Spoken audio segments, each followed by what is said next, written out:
Sejam todos bem-vindos ao canal Companheiros da Luz. Leitura do livro Nos Domínios da Mediunidade.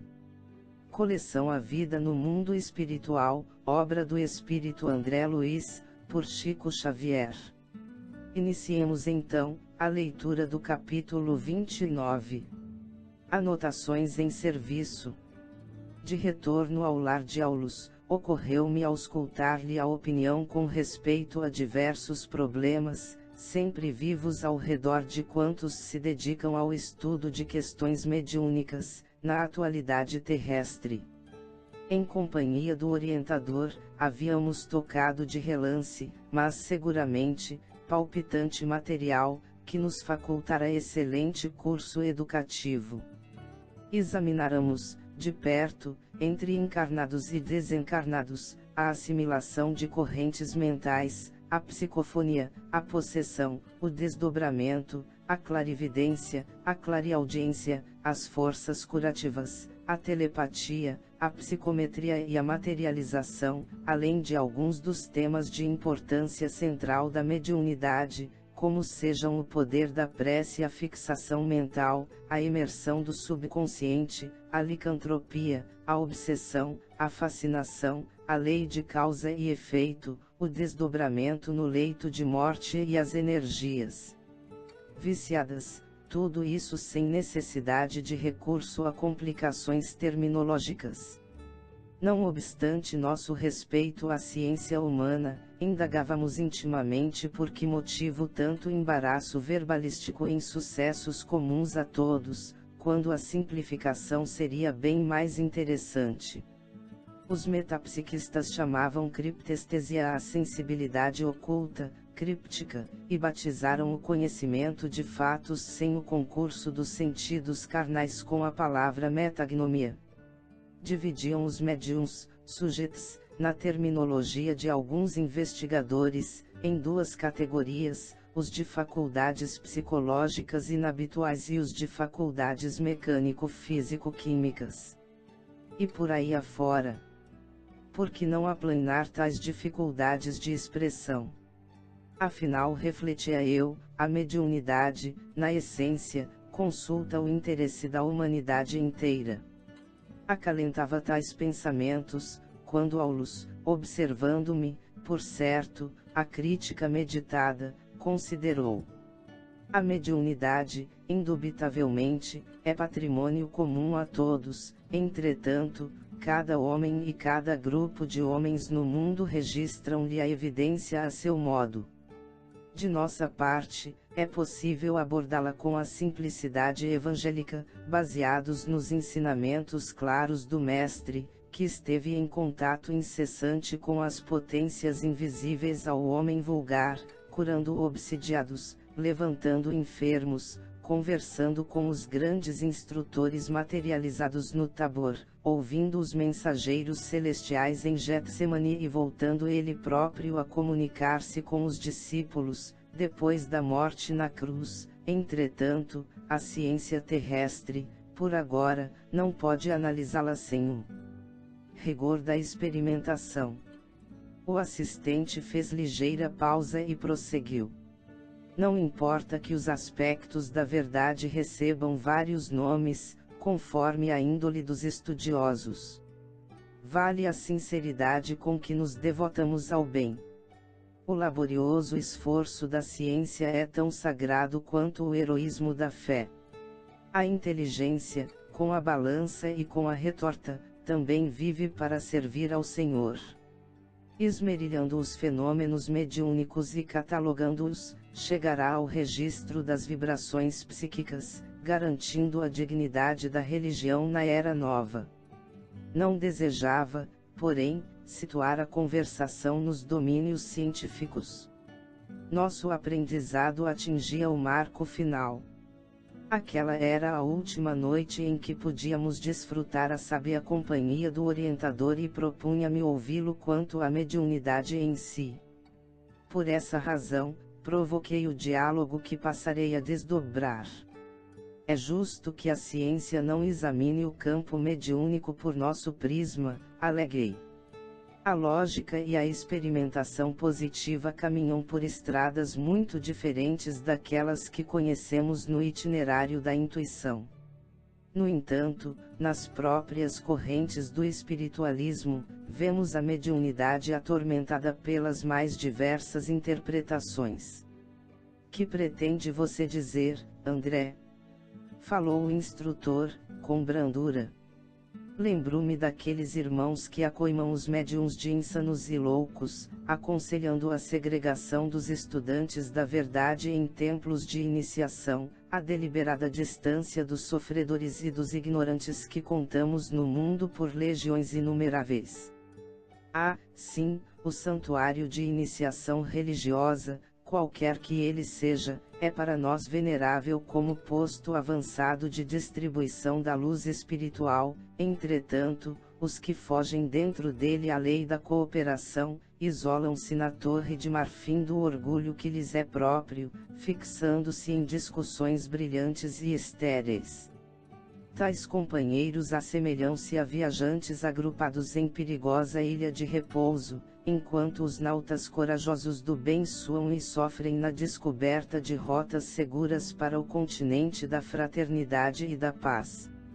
Descansam sob o arvoredo, confortados pela caça abundante e pela água refrescante, pesquisando a grandeza do céu ou filosofando sem proveito, mas sempre chega um dia em que a maré brava lhes invade o provisório domicílio, arrebatando-os ao mar alto, para que recomecem a experiência que lhes é necessária.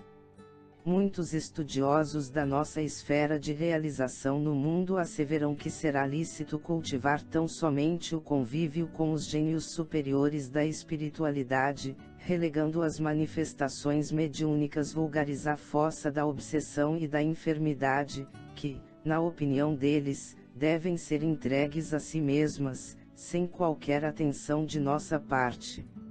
Isso é comodismo sob o rótulo de cultura. Não podemos negar que a obsessão seja moléstia da mente, contudo, poderá a medicina curar alguém à força de usar o esquecimento do dever que lhe cabe.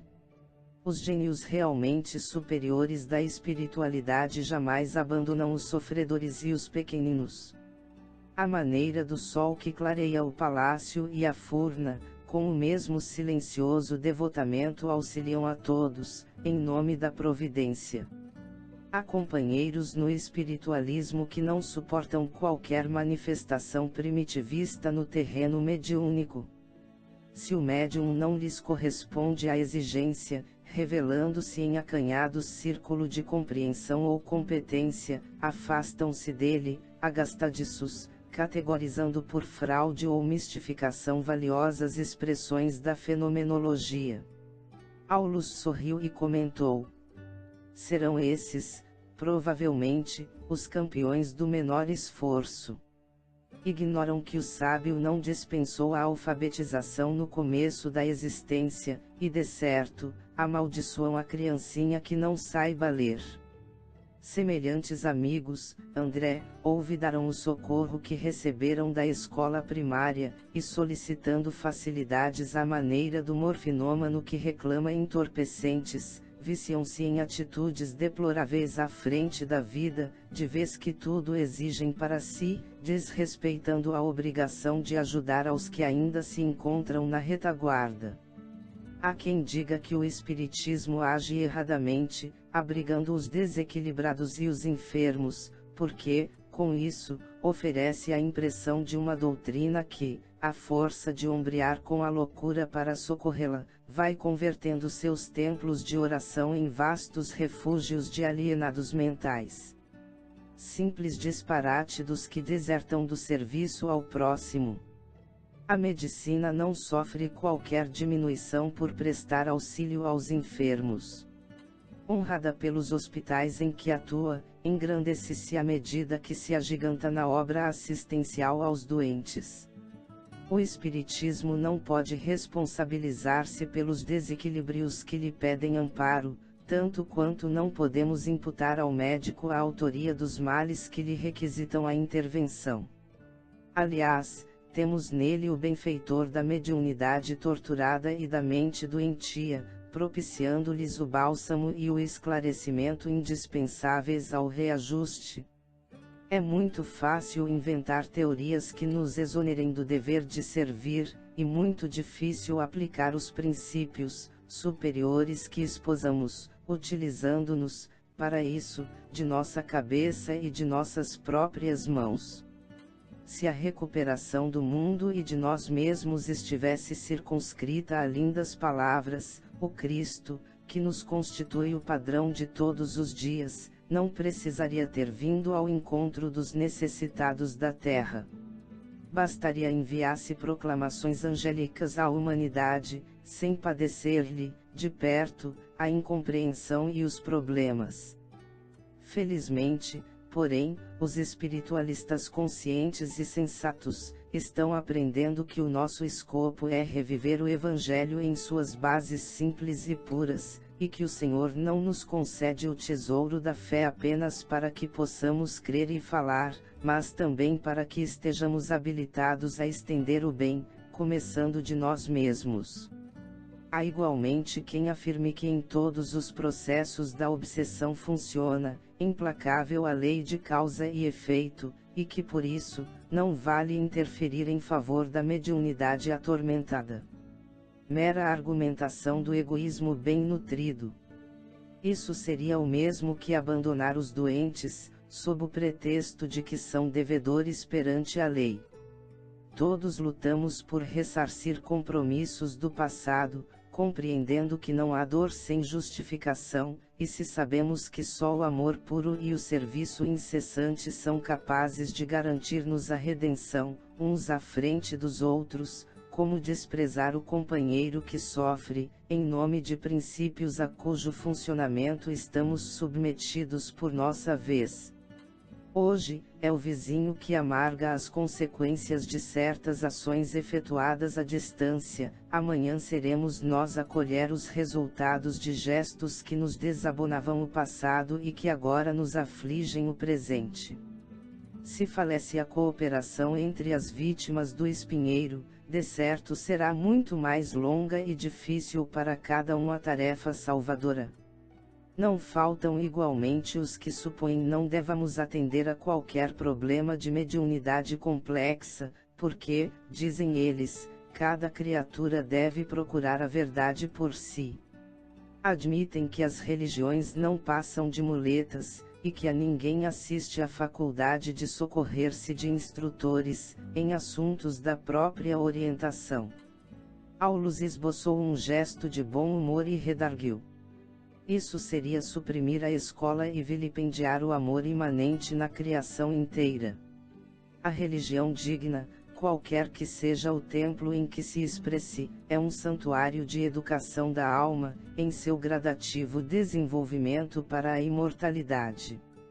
Imaginemos um país imenso, em que milhões de crianças fossem relegadas ao abandono pelos pais e mestres, sob a alegação de que lhes cabe o dever de procurar a virtude e a sabedoria por si, furtando-se-lhes toda espécie de apoio moral e cultural.